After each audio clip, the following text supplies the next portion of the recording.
Good day, classmates! Karon di ay akong i-report about the marketing environment. Ang marketing environment mao ni ang mga butang nga naa sa palibot sa usa ka business nga makaapekto sa ilang marketing activities. Pwede ni siya internal, sulod sa company o external gawas sa company. Importante nga ang marketing managers kay kabalo ani para ma-success ang ilang plano. So, the marketing environment, internal and external factors that influence marketing activities. Ang marketing environment mao ni ang internal o external factors nga maka-drive or maka-influence sa marketing sa usa ka company. Ang marketing managers kinahanglan kabalo sa environment aron malikayan ang threats o magkuha ang opportunities. So, a good grasp of your marketing environment helps to identify opportunities, identify threats, o manage changes. So, arita pag-una sa identify opportunities, na ba mo'y idea na mga classmates kung saan ang identify opportunities?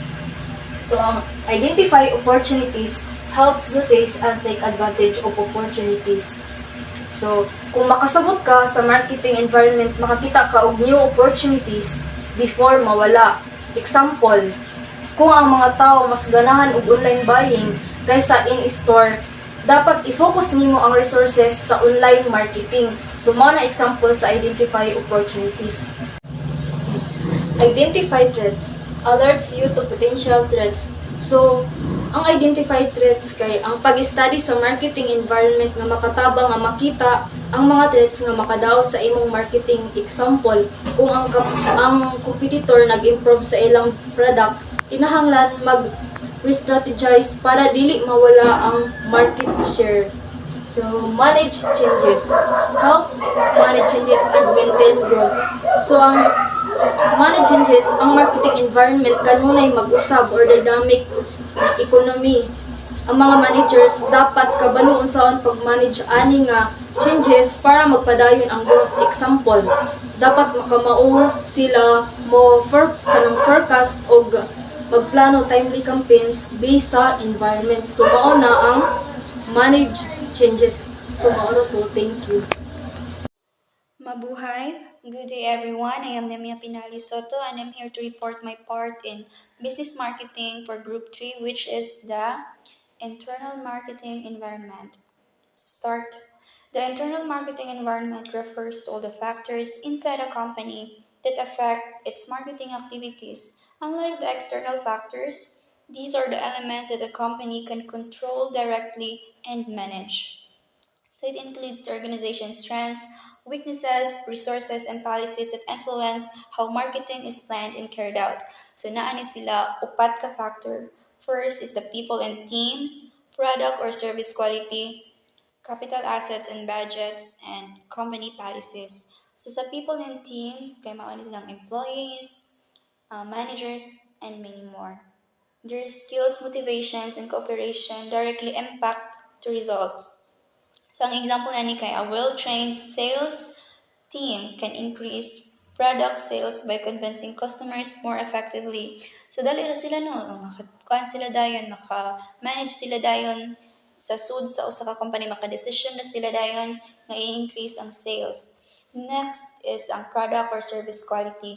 The standard of what a company offers is a must. High quality builds customer trust and loyalty, while poor quality damage reputation. Example of this is Apple maintains strict quality for its iPhones, which helps its strong market image.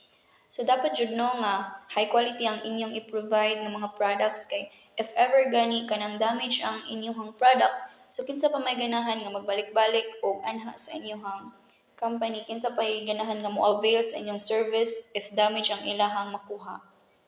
Next is ang capital assets and budgets. The way a company allocates its budget affect how much it can spend on advertising, promotions, or product development.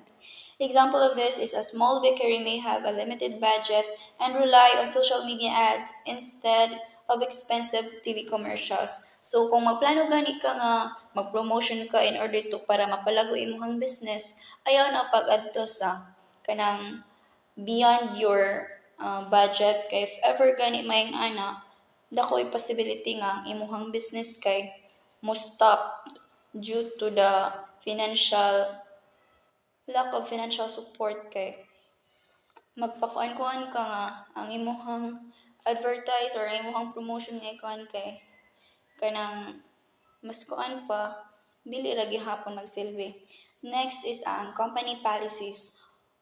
Rules, values, and strategies set by management that guide decisions. A company policies set a company policies affect marketing campaigns and how employees behave. Example of this is a company with a customer first policy may focus on customer service and after sales support. So example og magpatupad gani ka o kanang policy nga customer first. So daghan ang kanang mga mamalitay na magbalik-balik ana yung mga ay kani i-prioritize mi diri so diri mi. So all these factors are controllable, meaning the business has the power to improve or adjust them to reach better marketing results. That's all. Thank you. Good morning, everyone. Next topic is external marketing environments. Refer to factors outside an organization control that can impact its marketing efforts. These environments can be categorized into several areas, including economic environment, political and legal environment, technological environment, socio-cultural environment, competitive environment, natural environment, ug natural environment. Economic environment factors like inflation, recession, interest rates, and consumers' spending power can affect demand for products. Example, during an economic recession, consumers might reduce spending on luxury goods, forcing companies to adjust their pricing or promotional strategies. Political and legal environment. Government policies, regulations, and laws can influence marketing decisions. This includes trade restrictions, tariff, and consumer protection laws. Example, a new government regulation requiring stricter labeling for food products might force companies to redesign packaging and marketing materials. Technological environment. Rapid technological advancements can create opportunities or threats for businesses. This includes innovations in digital marketing, e-commerce, and product development. Example, the rise of social media platforms has transformed how companies engage with customers and promote their products. Businesses now need to incorporate social media marketing into their strategies. Socio-cultural environment.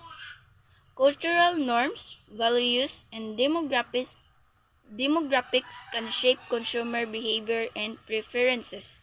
Example, a company launching a new product in a culturally diverse market might need to tailor its messaging and branding to resonate with different cultural groups. Competitive environment. The level of competition in the market can impact pricing, product differentiation, and promotional efforts. Example, in a highly competitive market like smartphones, companies like Apple and Samsung constantly innovate and adjust their marketing strategies to stay ahead of rivals. Natural environment. Growing concerns about sustainability and environmental impact can influence consumer preferences and regulatory policies. Example, companies in the fashion industry might emphasize eco-friendly materials and sustainability production practices to appeal to environmentally conscious consumers. Example of external marketing. Environment in action. A company like Patagonia, which specializes in outdoor clothing, is affected by multiple external environments. Natural environment. Patagonia emphasizes sustainability and eco-friendly materials in its products to align with consumer demand for environmentally responsible brands. Sunod, socio-cultural environment. The brand appeals to consumers who value outdoor activities and environmental conservation, often incorporating message about sustainability in its marketing campaigns. Technological environment. Patagonia uses e-commerce and social media platforms to engage with customers and promote its product, leveraging technology to build a strong online presence. Competitive environment. Patagonia competes with other outdoor brands like the North Face and Columbia, so it focuses on differentiating itself through its commitment to sustainability and high-quality products. By understanding and adapting to these external environments, businesses like Patagonia can better meet consumer needs and stay competitive in the market. Patagonia is a popular American outdoor clothing and gear company known for its highly quality sustainability products. Founded in 1972 by Von Chouinard, the brand is a leader in environmentally responsible business practices. Patagonia's product line includes apparel, footwear, accessories. Patagonia is renowned for its commitment to sustainability, using recycled and organic materials in its products, reducing waste, and promoting fair labor practices. The brand also encourages consumers to repair and reuse their products through initiatives like its Worn Wear program. Thank you. Good morning, everyone.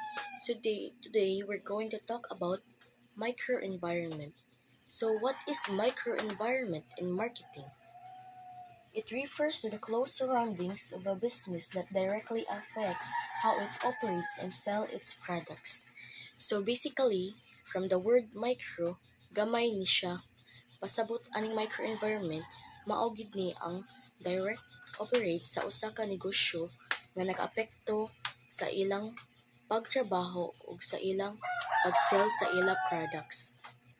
In short, mao ni siya ang duol ra sa business nga manage or maka-train sa ilang daily work. It includes suppliers, customers, business partners, vendors, and competitors. These are the factors a business deals with on a daily basis. Unlike the bigger macro environment, the microenvironment can be influenced or managed to some extent. So, in microenvironment, nag-include ni siya sa mga tao or group of people like ang supplier, customers, or even business partners. Dili jud ni siya mawala kay part ni sila sa usa ka business. And sila ang ila ka atubang or ka-deal in every day. For every day. So, lahi ra ni siya sa macro environment kay mas dako man niya ang macro from the word macro. Kay ang micro environment pwede pa na siya makamanage og business bisag gamay ra. For example, na kay usa ka sari-sari store. Ang imong product nagikan sa supplier. And then ang tigpalit sa imong product kay ang customers. So, both the supplier and the customers, mao sila ang gitawag nga microenvironment. Kay mao man na sila imong ka-deal or kaatubang everyday. So, that's all, everyone. Our next topic will be macro environment, which will be discussed by Boyet. Thank you. What is a macro marketing environment? Your macro marketing environment is made up of all the factors beyond the control of your organization. An easy way to remember this factor is by using a PESO acronym, which P stands for political factors, E economic factors, S social and demographic factors, T technological advancement factors, L legal and regulation factors, E environmental factors. Political factors. Apil ani ang mga balaod, polisiya sa gobyerno o political stability. Example, mag-usab ang tax law, makaapekto ni sa mga presyo sa mga produkto. Economic factors. Labot ani ang kahimtang sa ekonomiya sama sa inflation, interest rate o trabaho. Kung lisod ang ekonomiya, gamay ang gasto sa mga tao. Kung maayo, taas og demand. social and demographic factor. Apil diri ang kultura, lifestyle o edad sa mga tao. Example, kung daghan na karon ang mga conscious sa healthy living, mas daghan mamalit og organic food. Technological factors. Ang technological factors napasabot sa mga bagong teknolohiya. Examples, online selling. Magkabaligya sila bisag wala sila physical store. Legal and regulatory factors. Mauni ang mga balaod nga dapat sundon sa negosyo. Labor laws, consumer rights ug safety standards. Kung dili sundon, pwede ma-penalize ang kumpanya. Environmental factors. Apil ani ang mga kahimtang sa palibot pareha sa climate change o pollution. Ang mga negosyo karon ginahimo ng eco-friendly aron dili makadaot sa environment. These factors are uncontrollable and can impact your business marketing operation to a significant extent. Political change. For example, might I have a massive effect on how you can market and conduct your business in a certain region. Hello everyone. Today we're going to tackle about the features of a marketing environment. So karon is naay 4 features ang marketing environment. First is the dynamic. Dynamic means the factors that affect marketing environments constantly change over time. This could be technical advancement, industry regulations, or even customers' taste. It means dili gani siya permi. Kanang mag-usab-usab siya ba based on kanang mga taste o mga preferences sa customer. So, basin ang kanang mga strategy nato karon is mo work pa, pero basin sa sunod buwan ana kay dili na gay siya mo work. So, dapat ang usa ka business gali is dali ra gyud siya maka-adjust sa kuan mga gusto sa mga tao. So, for example is katong pag COVID-19. Sa una is, di ba, kanang kita mag-walk kanang mo ngadto sa store. Pag sugod sa COVID-19 is mas nauso gali ang mga online shopping, mga online deliveries. So dapat ang mga negosyante ato dali ra naka-adapt sa changes.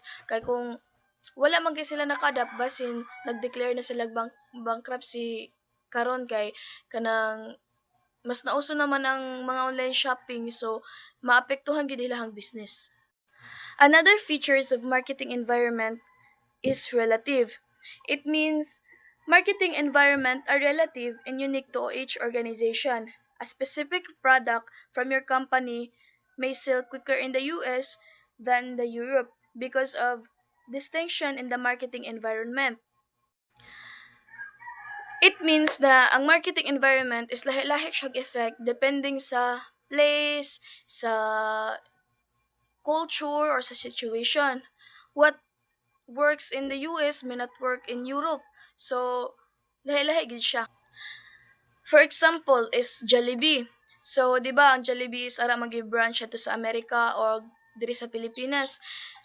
Kung diri sa Pilipinas is halinon ang kanang burger gato spaghetti at sa kanang Amerika is kanang dili halinon gud ang spaghetti kay lahi betag preferences. So, ganahan magid ta nga ang ato man gud diri spaghetti is medyo sweet gali siya. Pero ang mga American is di sila fan og kanang sweet nga spaghetti kay murag para tra ba nila spaghetti ngadto. So kanang dili gid siya same pero relative siya. So magdepende gid siya kung asa gid nga kanang lugaran na butang ang imong business. Good morning. I will be discuss the uncertain and the complex. First is uncertain. Market forces are unpredictable even with constant study. You may face unexpected threats or opportunities in your marketing operations. Adept marketers must be able to learn, pivot, and strategize quickly to achieve their goals. So first, for example, nagsige ko trabaho ng company, tapos wala ko kibaw nga ang kanang company aday nga kung gi workan is pa-bankrupt na. So wala ta kay baw sa sige na to. Kuan day work ana kuan na wa ta kay baw nga kanang nadaw na dayon na sila nga kuan company, so wa gid ta ang business nga atong gikuanan gi-workan is wala ta kay bawo nga kanang unsa na nahitabo. So kay kuan naman ta workers, like unexpected nga kanang na-bankrupt na lagi. So second is complex. The many internal and external forces in a marketing environment make it complex with various essential moving parts. For example, you must coordinate your team's ability and resource with stakeholders' expectation, customer satisfaction, and other ethical environment concerns. For example, na ako'y